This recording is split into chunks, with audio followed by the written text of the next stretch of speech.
Pemirsa di seluruh Indonesia, selamat datang di Sarwo Sarwi Pedalangan Indonesia. Baiklah, tentu saja saya masih bersama dengan Ki Dalang Rohmat Hadiwijoyo yang hadir dengan baju hijau royo-royo. Iya. Kesuburan, Mas. Kesuburan ya? Iya. Badan kita lagi subur ya hari ini ya, dua-duanya.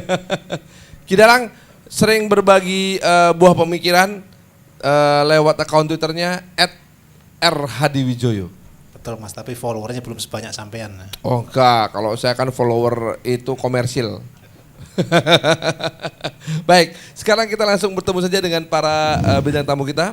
Ini ada sahabat lama, Usi Sulistiawati. Assalamualaikum warahmatullahi wabarakatuh. Apa kabar? Waalaikumsalam, semuanya? sehat? Sehat. Santai bener, rumahnya deket ya?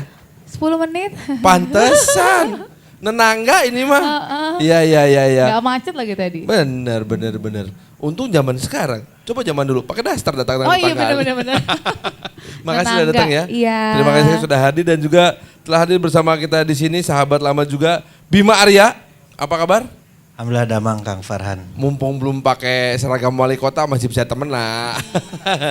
Kalau udah pakai seragam wali kota masih lewat protokol. Jauh ini loh. Bogor. Bogor. Deket. Bogor sama Jakarta deket kan? Dekat. Iya, Bogor lebih dekat kok dari Tamrin ke Bogor daripada ke Lebak Bulus. Aduh. Jadi kalau banjir, kalau Jakarta banjir, Bogor ikut-ikutan nggak? Bogor sekarang udah mulai banjir. Ikut ya? Udah mulai banjir, Gawat. Iya. Baiklah, tapi bicara soal banjir, sahabat kita yang satu ini baru saja kebanjiran sebuah penghargaan. Pak Sunarso, Direktur Komersial dan Bisnis Bank Mandiri. Selamat malam. Nah, pasti pada nanya, banjir penghargaan apa? Tolong terangkan dong cerita sama kita. Di London dapat penghargaannya. Oh iya, terima kasih. Jadi atas dukungan semuanya, Bank Mandiri di mana tempat saya bekerja mendapat penghargaan sebagai Bank of the Year dari The Banker di London. Wes. Gara-gara Sarosari juga mungkin ya. Oh iya.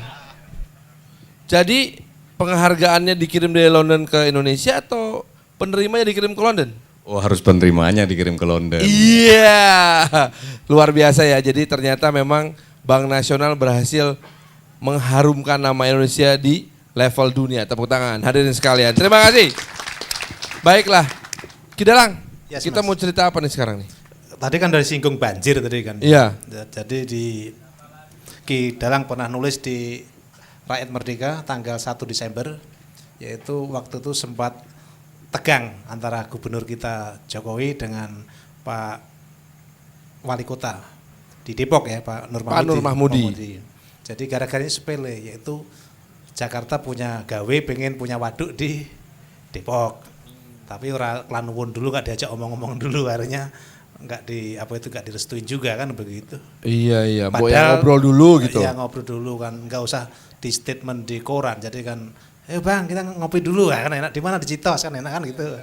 Ya nggak ngobrol apa itu tujuannya bagus, yaitu waduk itu dibangun supaya air nggak terkirim ke Jakarta kan gitu. Tapi dikelola di daerah sebelum masuk Jakarta. Yes. Ya, memang sih yang namanya pemimpin itu mesti saling ngobrol.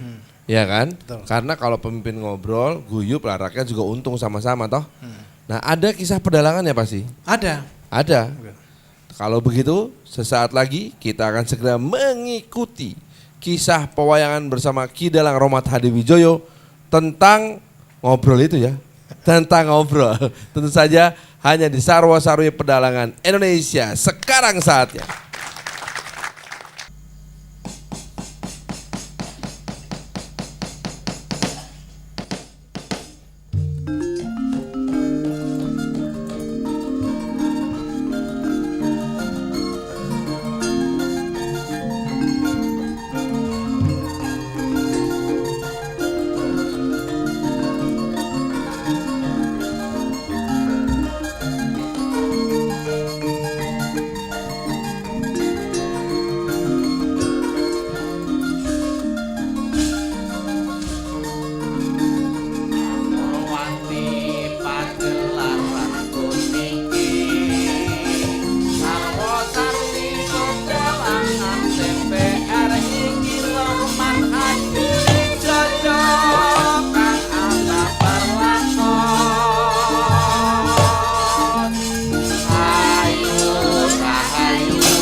nang ganjing langit kelap-kelap katon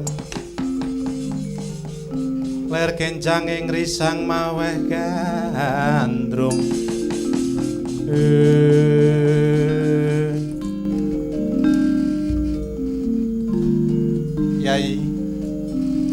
Yai Gunawan Wibisana kula wonten pangandika ngadhawuh Kala Prabu lan Yai Kapi Sugriwa kula wonten pangandika ngadhawuh sinuwun pun kakang wis ngerti sejatine kang kita perdebatake rikalanggan iki nalika semono pun kakang nyuwun digalekke sarana nggonku nyebrang ana daratan Ngalengka supaya daya-daya bisa nggawa kundur maneh Rakyan Sinta nalika semono Yai Wibisana saguh bakal muja gawe jembatan Sidubanta kang bakal ngubungake daratan ning Pancawati kene tekan pinggiring gisik samudra ing Ngalengka Diraja nanging Kapi Jaya Sugriwa semune ora sarujuk kalawan ide kang lair saka Yai Gunawan Bisana ya adhedhasar nalika semono Siadi ngwatirake yen to Yai Gunawan Wibisana nggone swita kan panjenengan ingsun ora tulus lair terus ing batin isih ana rasa rongeh kelamun curiga yen to wot mengko wot pujan kang digawe saka Yai Gunawan Bisana bakal nyilakake wadya wanara mula kang saka iku adeking pemimpin ya panjenengan ingsun kudu wenang menehi jalan keluar ya piye mungguh kabeh penemu iku mau bisa digawe manfaat lan mudarate inggih sinuwun kula sejatosipun menika tasih ragu kalian Raden Gunawan Bisana menika inggih ya inggih menawi boten mangkih menawi wot jembatan pujan wau nembe mawon dipun bangun dipuja lajeng para wadya wanara saking Pancawati bakal nyebrang dhateng Ngalengka pas dupi tengahing samudra ambrol jembatan sinten kang rugi menika sinuwun ya pun kakang wis nyumurupi Purwa Madya lan Wasana Kok Prabu kula pemanggih kula kang bakal muja jembatan menika adhedhasar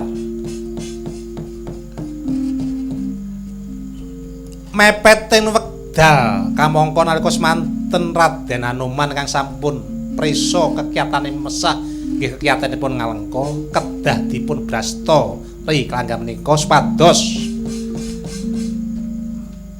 Koko Prabu saged mboyong Rakyan Sinta kundur mateng Pancawati mriki. Nanging menawi panemu kula ingkang kados mekaten tasih dianggep boten tulus harja anggen kula ngawula mateng paduka. Nggih sarana punapa mawon kedah dipun lampahi nanging kula nyuwun kawaspadan kawicaksanan paduka kados pundi ngrampungi permasalahan menika. Ya pun kakang ora kelewatan. Ora kekilapan. Ya kaya mengkene iki kena kanggo patuladan kang durung suwe nalika semono ana leladan Nusantara khusus ing DKI Jakarta. Nalika semono salah tetungguling pemerintah bakal bangun wadhuk kang ana tepis wiring Depok nanging gandeng ora dikomunikasikan kelawan para tetungguling depa akhire padha daredah karepe dhewe. Mula lakon iki uga muga-muga kena kanggo patuladan kang para-para kang padha mresani. Ya kanthi iso mertimbangake kawicaksanan ya iku tembene bakal nemui kabahagiaan. Mula Siadi Wibisana tak wenangake muja jembatan kang bakal ngubungake Pancawati karo Alengka. Nanging sadurunge jembatan di kanggo liwat para wanara Kapi Sugriwa wonten pangendika ngadhawuh perintahna klan Anoman kon nyoba kekuatane jembatan ki mau. Yen to jembatan ki mau iso lulus raharja dicoba klan kekuataning saktiyane Anoman, ya ing kono bakal ingsun gunakake jembatan kanggo nyebrang ning Praja Ngalengka. Leng-lenging driya mangu-mangu mangungkung kanduan rimang lelena tanpa kanin.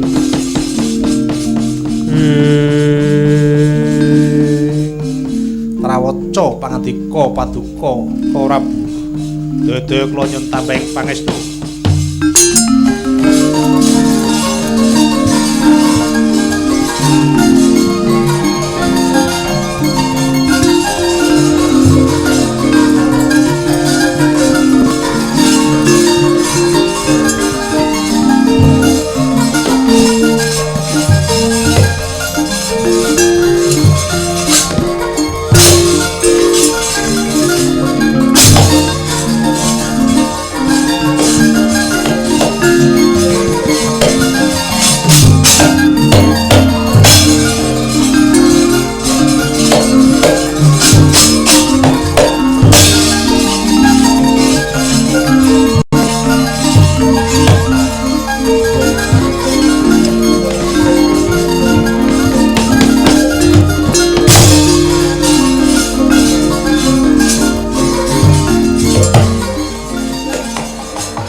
Kami berbeda-beda, tapi satu yang sama, madu rasa.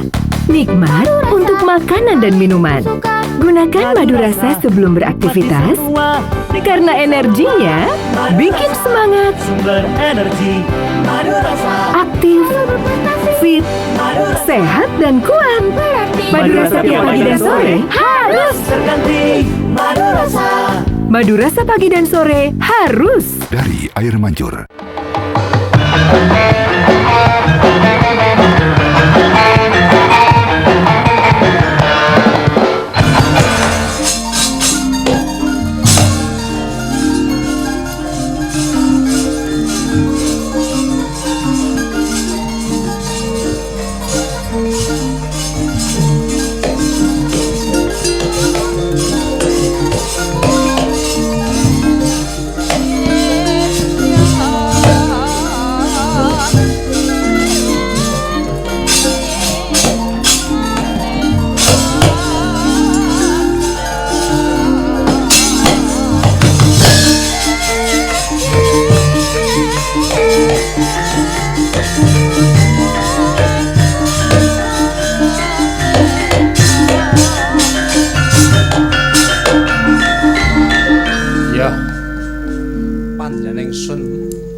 Legawa apa kang dadi ature Koko Prabu Rama Wijaya. Ya kaya ngene iki bot-bote wong ngawula kan Gusti iki. Ya bakal muja jembatan kang hubungake saka pinggiring Pancawati kelawan Ngalengka. Ya kanthi puja brata jembatan bakal tak puja ora suwe tekan plethek ing srengenge sesuk wis dadi jembatan. Tansamar pamoring suksma sinuksmaya winahya ing asepi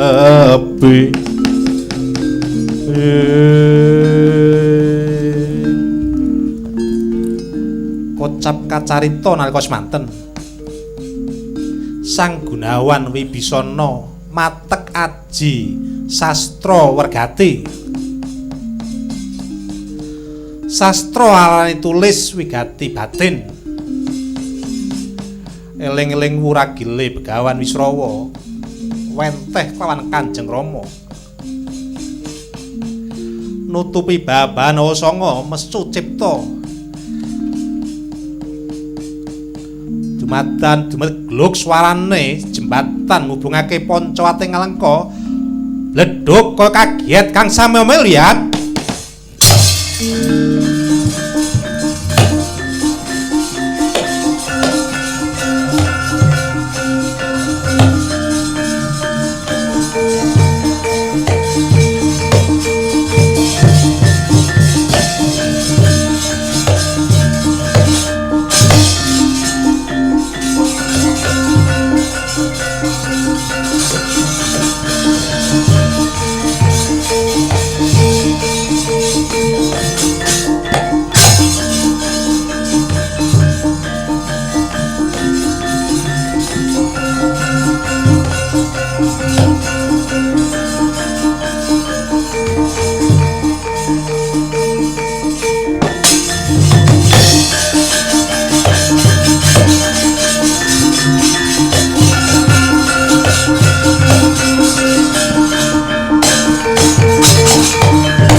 Semanten sinegegat ndya Kang Uja jembatan kang ana ing antariksa nenggih Radyan Hanuman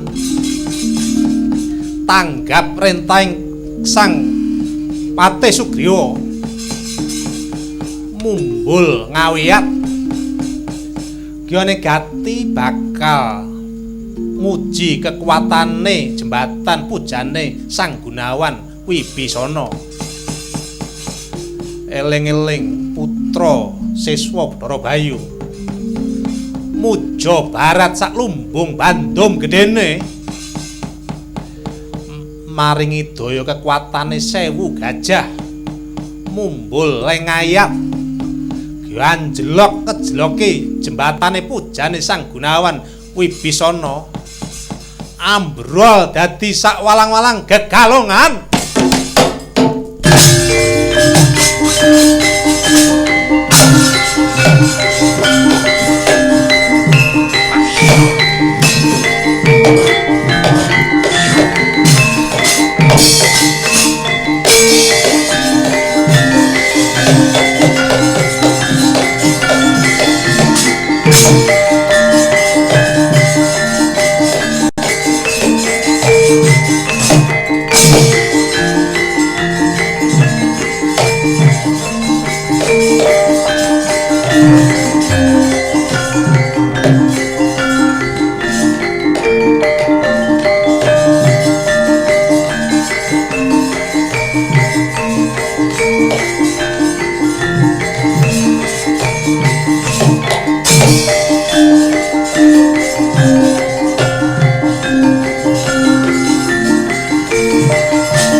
Bathara, iya. Jebul bener apa kang dadi kandhane Kapi Sugriwa. Jembatan ambrol sak walang-walang dijlokke Anoman saka Dirgantara. Ayo.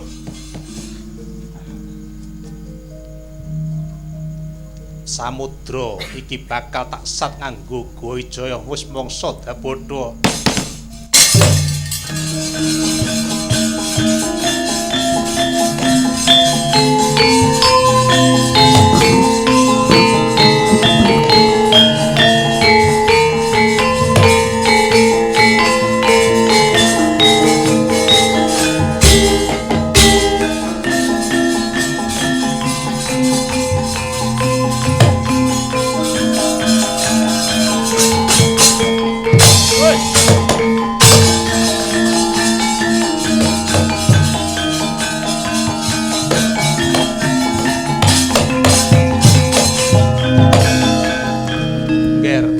Rama nggih. Kula waspadaken kados pukulun Ndara Baruna. Ya. Sare sawetara ngger langkapna pusaka saktimu Guwa Wijayandanu iki. Mengko pun ulun bakal atur ngger. Ngger. Ngger omong ngger.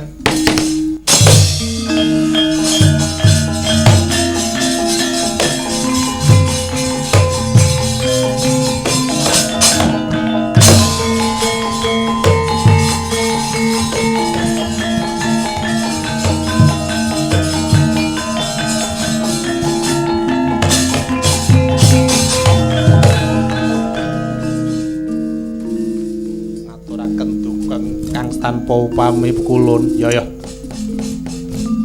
Ora maidu kegeling atimu kulub.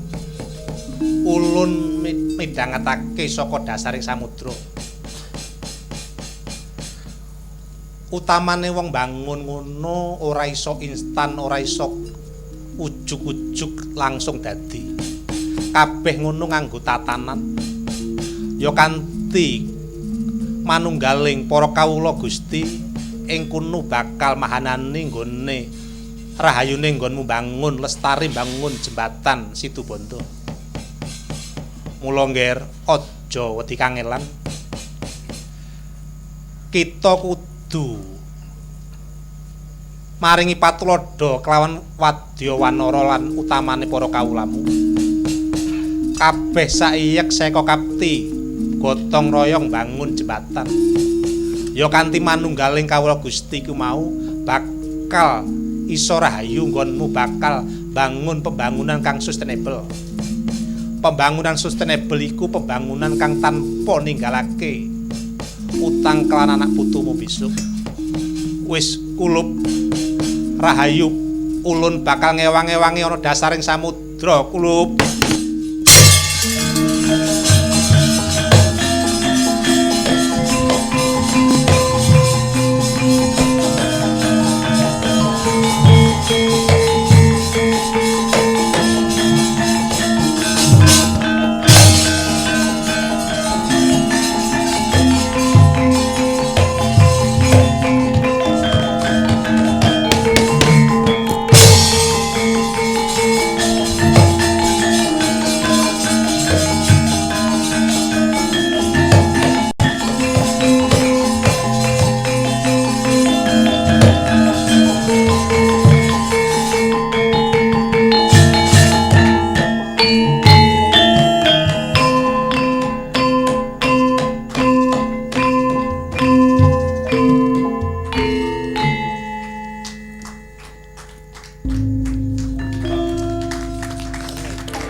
Aktivitas kami berbeda-beda, tapi satu yang sama, madu rasa.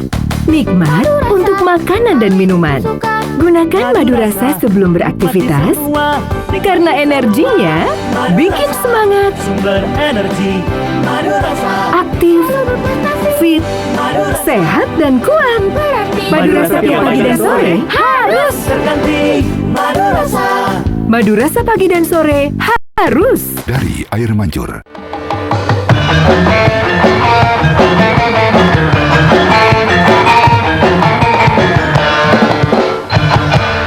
Pemirsa, terima kasih masih bersama kami di Sarwo Sarwi Pedalangan Indonesia. Baiklah, Ki Rohmat. Iya, Pak. Ki Dalang, sebetulnya apa sih yang jadi intisari cerita tadi itu? Jadi kalau masalah komunikasi mislingnya antara Pak Jokowi dengan Pak Nur Mahmudi itu kan hal yang sepele, masalah bendungan.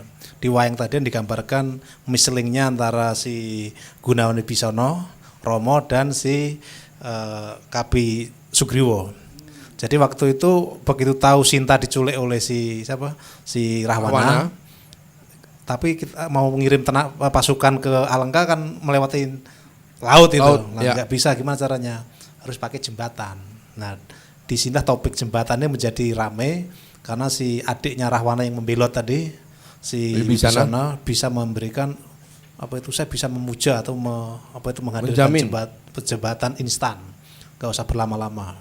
Tapi si Sugriwo kan senopatinya Poncowati curiga, wah jangan-jangan nanti ini kan ya buatannya musuh ini begitu Di tengah-tengah. tengah-tengah si siapa itu Wanoro, tentara Wanoro tadi sampai di tengah, tiba-tiba ambrol kan mati semua kan Iya, gitu. benar, Nah, benar, tanpa benar. dikomunikasikan dulu. Akhirnya timbul friksi Sugriwo, friksi Wibisana. Bisono. Nah, gitu. Akhirnya datanglah penengahnya itu Dewa Baruno. Nggak bisa, harus suatu pembangunan terus melibatkan stakeholder semuanya. Bahasanya gitu. Contoh lah si siapa apa itu Manunggaling Kawula Gusti. Jadi semua yang terlibat disatukan. Jadi akhirnya bangun, dipasang dari satu batu. Ini kan sama dengan waduknya yang akan dirancang oleh Ahok sama si Pak Jokowi kan begitu. Di Depok sana. Di Depok. Coba saya pengen nanya ke Usi. Usi, kamu secara pribadi ya, merasa terlibat nggak Terlibat apa nih? dalam pembuatan dan penerapan kebijakan kota, negara gitu? Kayak sekarang kan yang Pak Jokowi itu lagi gencar-gencar masalah banjir kan ya. Heeh. Ya kalau dibilang terlibat sih ya mungkin terlibat, kayak gini aja deh. Hal sepele ketika aku di Twitter aja misalnya. Aku curhat ini kok Jakarta banjir nih, macet nih apa kayak gitu kan. Kadang-kadang tweet aku tuh suka malah disesein ke presiden, disesein ke orang-orang pemerintahan, gubernur, itu sering banget. Kadang suka gini, waduh jangan-jangan tweet aku dibaca nih sama mereka kayak gitu. Dan akhirnya jadi pada ramai kan tuh, iya nih banjir. Nah mungkin tuh dibaca dan akhirnya bisa bikin mereka juga, oh ya berarti emang Jakarta emang harus bebas dari banjir dengan cara pembikinan waduk itu. Keterlibatan kamu itu lebih sebagai suara rakyat Ya, suara secara literally gitu, emang suara saya dengerin dong gitu ya. Iya gitu. Soalnya kan emang nggak usah banjir lah, macet aja coba.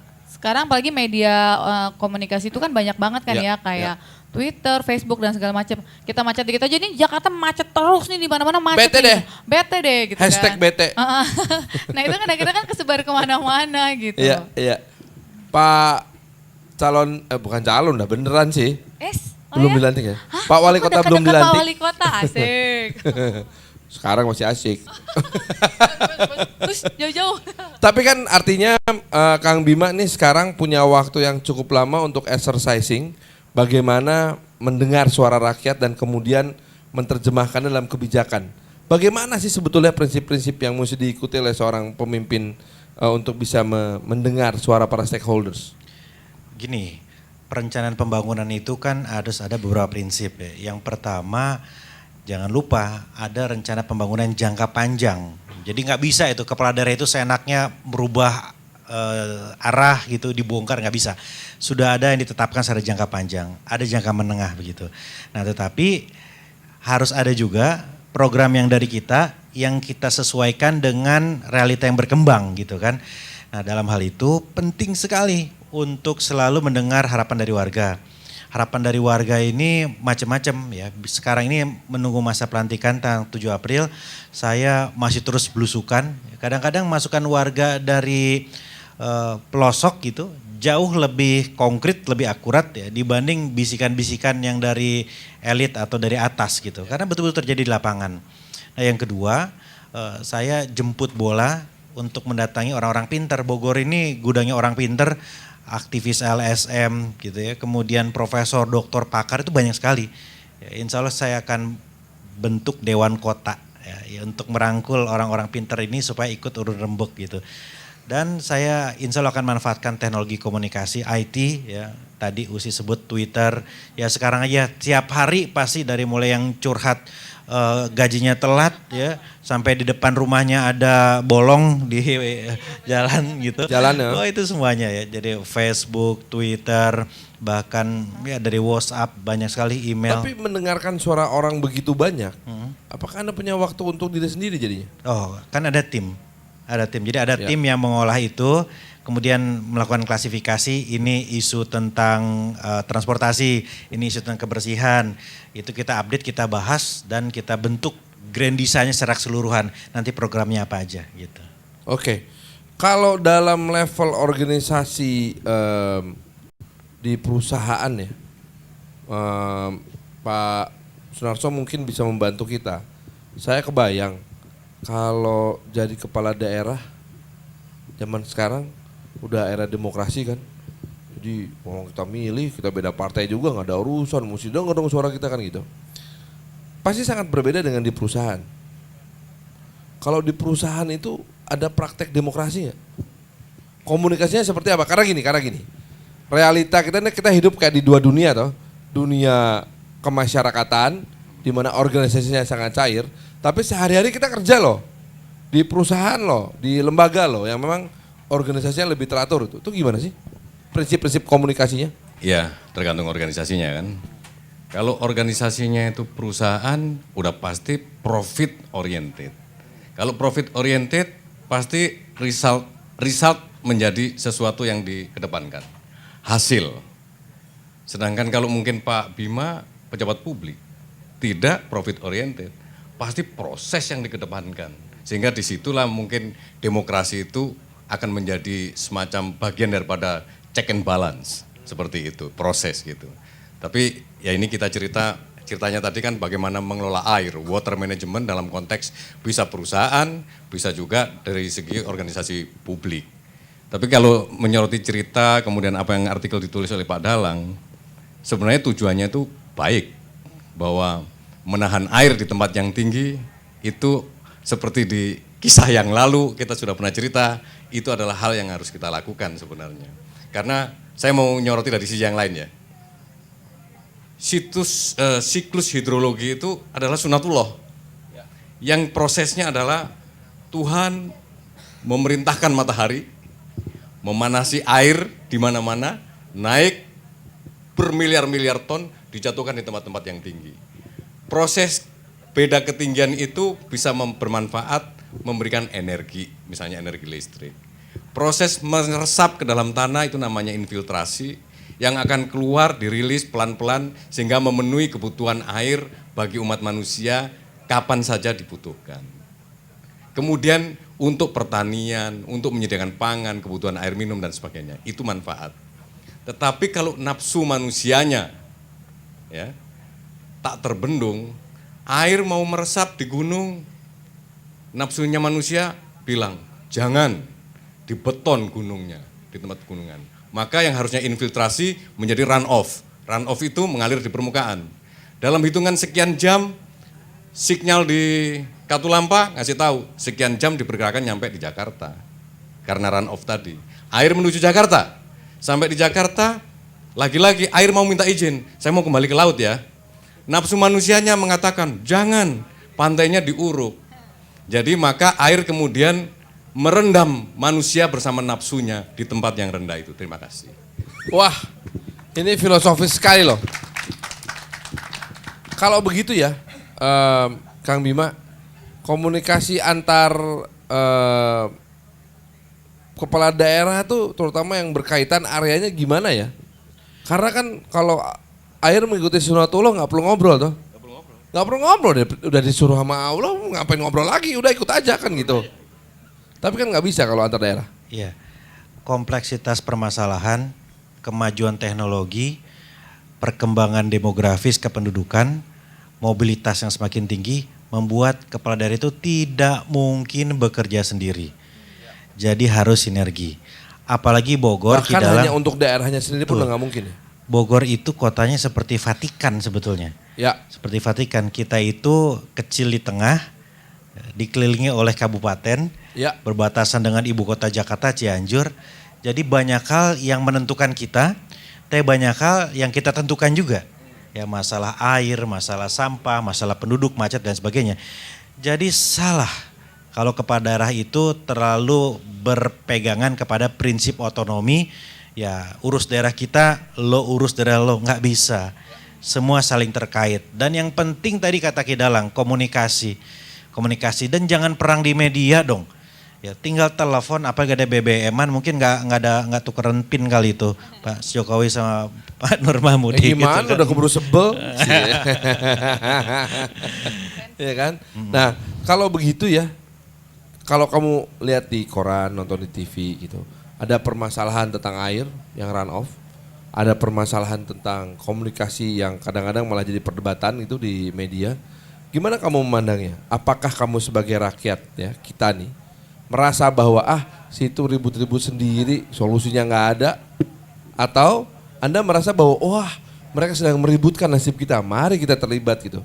Kalau aku sih sebenarnya lebih ke yang nomor 2 tadi ya. Karena Iya. gini, berarti masalah kita ini ditanggapi serius dengan para pemimpin-pemimpin itu kan. Kayak Pak Jokowi, Iya, iya. masalah banjir. Nah ini dari yang Depok ada feedback balik kan. Karena dia Iya. kan nggak bisa terima. Nah, berarti kan emang omongan kita yang mungkin yang simpel-simpel itulah yang dari Twitter dan dari apa ternyata didengerin juga. Kalau mereka sampai ribut dalam tanda kutip, kita sih berharapnya ya jangan sampai gitu, ini kan bisa diselesaikan aja. Kok jadi berantem sih, kalau aku kan secara orang awam begitu ngeliat kok jadi berantem ya kayak gitu. Oke, Ki Dalang. Jadi kalau komunikasi itu ya sebaiknya ya itu inisiatornya siapa ya? Enggak, itu sebetulnya komunikasi itu kan kalau harus equal itu ya, equal ke arah inisiator. Kalau misalnya yang merasa memerlukan, kalau aku misalnya jadi Pak Jokowi, aku penting itu daripada aku ngomong di media. Lebih mementingkan lu ketemu Pak Nur Mahmudi dulu. Ya tinggal telepon seperti Mas Bima katakan Iya. tadi BBM Iya. atau apa telepon Mas ngopi-ngopi yuk. Nah, itu aja kan bahasanya enak kan. Begitu situlah. Sebenarnya saya di perusahaan saya sendiri saya kan jadi CEO di pengeboran ya. Aku tuh sebenarnya walaupun ada BBM, aku gak paling suka repot berupa apa itu email atau apa itu nggak saya baca. Jadi lebih baik jam 9 itu sambil sarapan tak kumpulkan manajer-manajer itu. Kamu punya apa gitu. Itu jadi lebih efektif gitu. Ya. Jadi memang ternyata ada sebuah teknik tertentu yang akan bisa membuat komunikasi menjadi begitu efektif sehingga bisa istilahnya apa ya? Kalau bahasa Inggrisnya tuh addressing the right issue. Gitu loh. Bersama-sama. Menghadapi masalah yang dihadapi bersama ini secara bersama-sama juga gitu. Nah, namun pertanyaannya tentunya adalah bagaimana sebetulnya ketika komunikasi ini terjadi masing-masing tentu punya kepentingan dong. Nah, bagaimana kepentingan ini bisa memberikan benefit untuk masing-masing pihak, kita bahas. Masih di Sarwasari Pedalangan Indonesia. Jangan kemana-mana.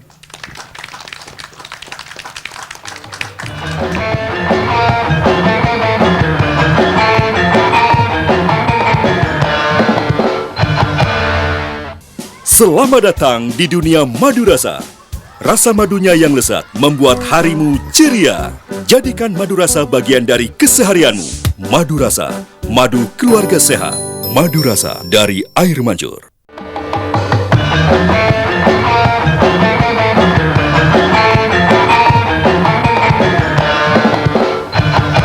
Pemirsa, terima kasih kembali kita di Sarwo-Sarwi Pedalangan Indonesia ya. Baiklah, Ki Dalang Rohmat Hadiwijoyo yang pemikirannya bisa kita simak lewat akun Twitter @rhdiwijoyo.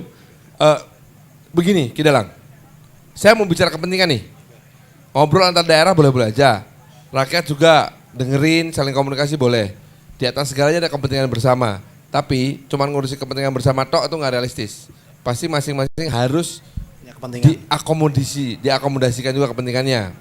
Nah, bagaimana itu baru level sesama. Lah, belum lagi level antara pusat sama daerah gitu. Ini kan sekarang jadi masalah juga. Gimana pandangan Ki Dalang? Jadi ini ada buku bagus pernah saya baca di Ya. namanya The Economy of the Cities. Pengarangnya si Jane Jacobs itu. Jadi dia itu sebuah pembangunan sustainable development itu adalah pembangunan yang tidak meninggalkan liability pada penerusnya atau anak cucu. Nah itu gimana? Yaitu buatlah pembangunan antara kota Projo dan kota penyangga itu harus saling terintegrasi seperti Mas Bima katakan tadi, ada integrasi. Jadi pembangunan mementingkan tujuannya apa? Manusianya dulu yang dibangun, baru nanti fisiknya, pertanian maupun industri. Jadi tidak bisa terlepas dari kasus Depok dengan Jakarta, Bogor dengan Jakarta, itu kan daerah penyangga nanti itu. Itu harus saling terintegrasi, part of the development sustainable tadi, yaitu mementingkan kepentingan manusianya dulu. Banjir jelas-jelas untuk memanusiakan manusia, jangan sampai manusia itu kebanjiran, kan begitu. Nah itu kalau sudah itu mulai, baru ekonomi city itu tadi akan develop dengan sendirinya, gitu Mas. Ya, banjir di Jakarta memang sama sekali bukan masalah yang kecil ya. Tetapi bukan berarti daerah lain pun tidak menghadapi masalah yang sama. Cuman karena orang Jakarta ini banyak dan berisik, gitu. Ya, Tersindir. nggak apa-apa. Rakyat emang harus berisik kan. Oh iya benar. Kamu kalau komplain, kalau kamu kan tinggal bekerja di daerah Jakarta, apa aja yang mau kamu komplain coba? Banjir. Macet. Macet. Mati lampu sering. Oke, masukin. Beli diesel loh. Oke. Apalagi? Parkir berantakan. Parkir berantakan ya. Nggak ada trotoar. Iya benar. Banyak itu tuh banyak sekarang ya itu kayak Kopaja itu juga banyak mobil-mobil yang Kendaraan ngetem. umum berantakan. Iya benar.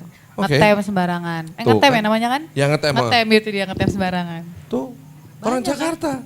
Sedikit tapi berisik. Apa aku tinggal ke Bogor aja? Berisik lagi dari Bogor. Tapi Bogor juga boleh berisik kan? Artinya gini, ketika Jakarta jadi fokus semua media dan seakan-akan masyarakat hanya fokus pada menyelesaikan banjir Jakarta, maka Bogor harus berkorban. Mau nggak? Gini, jadi nggak boleh melihatnya saling bertentangan satu sama lain Iya. sebetulnya kan.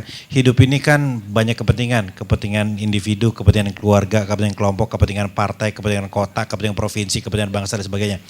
Nah yang paling penting itu ketika terjadi perbedaan, kita lihat yang paling besar kepentingannya apa. Itu kuncinya nomor 1. Nomor 2, basisnya, landasannya adalah selalu aturan atau hukum gitu. Jadi nggak bisa juga kita bertindak mengeluarkan kebijakan nggak ada landasan atau koridor hukumnya gitu. Tapi yang namanya kepentingan kelompok atau pribadi juga nggak bisa dikesampingkan kan? Itu diakui juga kan keberadaannya. Kalau selaras dengan kepentingan lebih besar nggak masalah. Tapi ketika conflicting gitu ya, ada kepentingan kelompok, ada kepentingan kota, tetapi tidak sejalan dengan kepentingan lebih besar. Nah itu menurut saya harus disesuaikan. Dan politik itu sebetulnya seni kompromi. Nggak ada yang nggak bisa dikompromikan menurut saya. Dan jangan pernah berpikir sebetulnya ya kalau begini kita rugi. Selalu ada hal yang bisa dicapai untuk win-win solution sebetulnya. Gitu. Ya, kalau itu saya ingin berpindah ke Pak Sunarso sekarang. Masih soal kepentingan. Sektor bisnis punya kepentingan. Sektor publik punya kepentingan. Sektor publik perlu membangun, katakanlah nih para pemimpin udah beres ngobrolnya, jadi mari kita bangun bendungan tuh sama-sama, ya kan? Butuh pembiayaan dong, ya kan? Ngomong ke bang, biayain dong. Kata bang ini, yang mau balikin modalnya siapa? Ya, itu juga bicara konflik kepentingan kan? Bagaimana Pak Sunarso memandangnya? Ya, saya kira mungkin memang antara bisnis domain dengan public domain ya ini sebenarnya sesuatu yang nggak bisa dipisahkan seperti dua mata uang. Jadi kalau kita ngomong kepentingan ya itu juga nggak bisa orang itu bisnis tanpa ada kebijakan publik dan juga mungkin kebijakan publik saja tanpa didukung oleh bisnis mungkin juga akan timpang. Nah sekarang kita ngomong masalah pengelolaan air ini kan ceritanya kan pengelolaan air. Kuncinya adalah sebenarnya supaya tadi itu baik yang bisnis maupun yang public policy-nya itu mengarah kepada sustainable development, itu kuncinya yang pertama, kalau kita orang teknis ngomongnya begini, tetapkan dulu tata ruangnya. Di atas tata ruang yang sudah ditetapkan itu, nanti diatur peraturan-peraturan, istilahnya itu hukum dan perundangannya, dan kemudian menyangkut masalah untuk apa, ya kan? Ini kan untuk masyarakatnya, untuk manusianya. Perlu pendidikan sosialnya untuk menyadarkan bahwa artinya ditata seperti ini, kemudian dibuat peraturan, manusianya supaya disiplin mengeksekusi peraturan itu. Kemudian masalah kepentingan, tidak hanya antara bisnis dan publik, tetapi juga antar wilayah. Masalah air itu menyangkut masalah tata ruang dan tidak bisa diatur mengikuti wilayah administrasi. Karena ya ini masalah alam kan, contoh misalnya. Kita punya kepentingan loh untuk daerah-daerah yang tinggi itu menangkap air secara efektif. Digunakan untuk mengalir melalui sungai-sungai.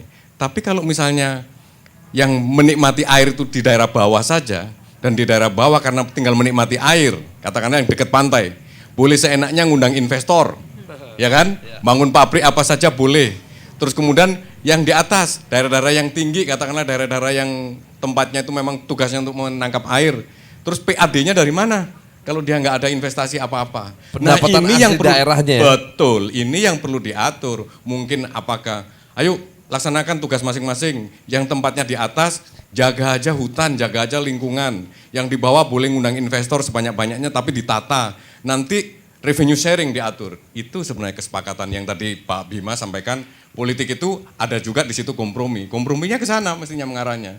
Dan mengenai mengelola air ini, nggak hanya hubungan Bogor, Depok, dan Bogor, dan Jakarta. Di daerah-daerah misalnya katakanlah sungai-sungai besar di Kalimantan, Oh itu iya. masalah hulu Samarinda. dan hilir. Samarinda, Pontianak, dari Putus Sibau sampai ke Pontianak.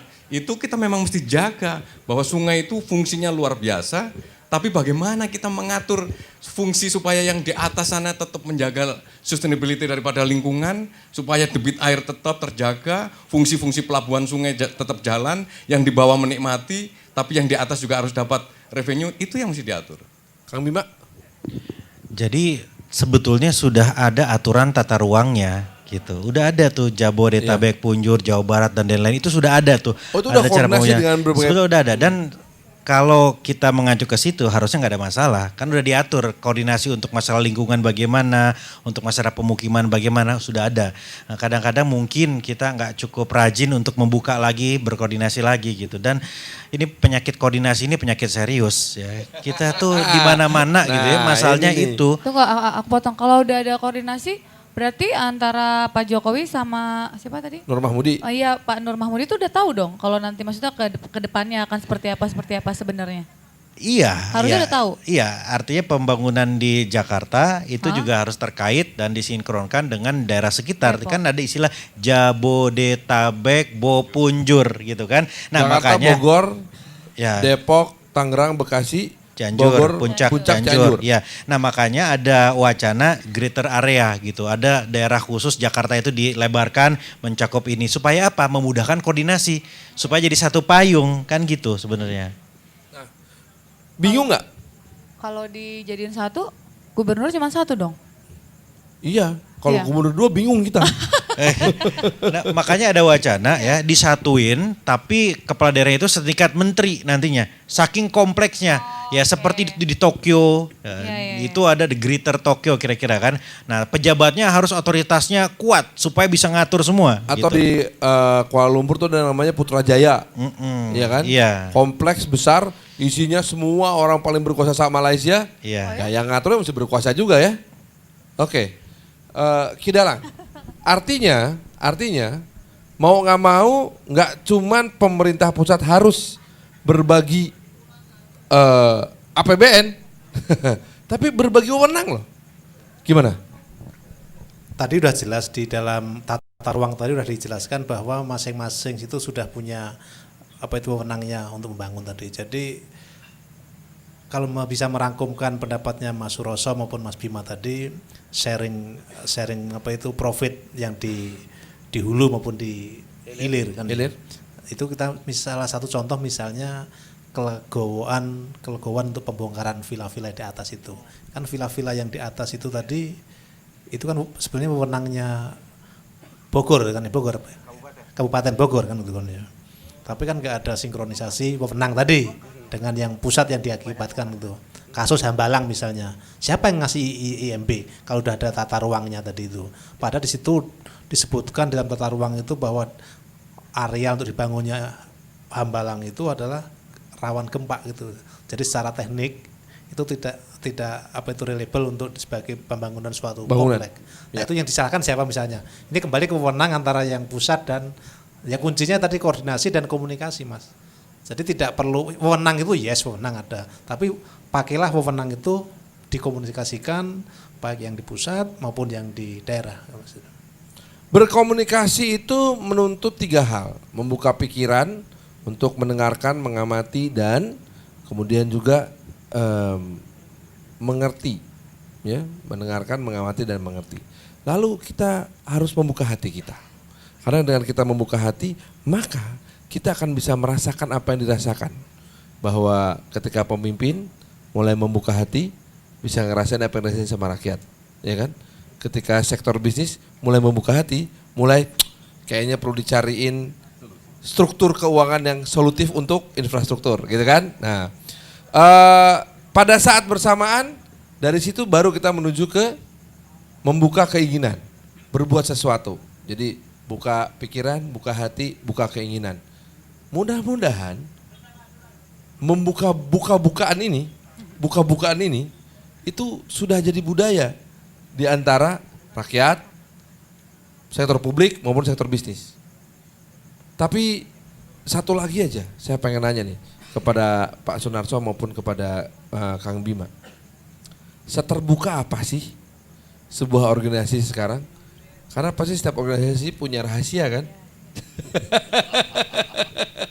Silakan Kang Bima. Satu, pada prinsipnya keterbukaan itu penting karena prinsip-prinsip good governance ya, harus transparan. Jadi rakyat ini harus tahu kota ini bergerak kemana. Jadi hal-hal yang menjadi hak rakyat itu harus dipenuhi, informasi misalnya begitu. Tetapi yang juga penting adalah bahwa tidak semua itu bisa di-share secara terbuka karena terkait dengan hal-hal yang strategis. Jadi tetap makanya ada kemudian undang-undang kebebasan memperoleh informasi, kan itu diatur mana yang bisa dirilis, mana yang tidak. Negara yang paling demokratis sekalipun itu punya aturannya. Ya filing negara ini baru bisa dirilis ke publik setelah sekian puluh tahun kan gitu. Jadi prinsipnya ya harus transparan tetapi tetap ada koridornya karena terkait dengan kepentingan yang lebih besar sekali lagi gitu. Pada prinsipnya semua boleh dan harus dibuka kecuali yang menyangkut strategi dalam bisnis. Jadi sama sebenarnya. Jadi kita juga itu kan bagian keterbukaan, akuntabilitas, transparansi itu kan bagian daripada penerapan prinsip-prinsip good corporate governance GCG gitu. Tetapi ya itu tadi bahwa ya pasti dalam dunia bisnis semua yang ada catatannya gitu. Semua yang harus kita declare, semua yang harus yang namanya akuntabel tadi, akuntabel itu jadi maka ya harus kita buka gitu.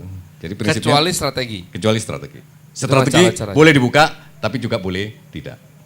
Kalau sebagai rakyat merasa harus terbuka nggak sama para pemimpin? Terbuka dong. Oh ya? Iya dong. Seterbuka itu? Harusnya sih. Nggak tahu ya kalau menurut aku sih harusnya gitu. Kamu terbuka apa kepada para pemimpin? Terbuka kan aku cuma rakyat kecil, rakyat biasa. Terbukanya itu aja, komplain-komplainan aja yang terbuka. Langsung ya? Langsung. Oke, siap kalau begitu. Memang menarik ketika kita bicara soal komunikasi antar sektor ini ya, Kidalang ya. Karena bagaimanapun juga memang masing-masing punya kepentingan, tapi pada saat bersamaan seperti kata Kang Bima, ada kepentingan lebih besar yang harus kita utamakan. Kidalang, terima kasih. Tos jarak jauh. Tos jarak jauh. Terima kasih Sama rakyat berisik ini. Terima kasih Kang Bima. Sami-sami. Dan terima kasih juga Pak Sunarso. Sekali lagi sukses untuk Bank Mandiri ya. Siap. Baiklah pemirsa, demikianlah Sarwo Sarwi Pedalangan Indonesia malam ini. Sampai jumpa di episode mendatang. Saya Farhan. Wassalamualaikum warahmatullahi wabarakatuh.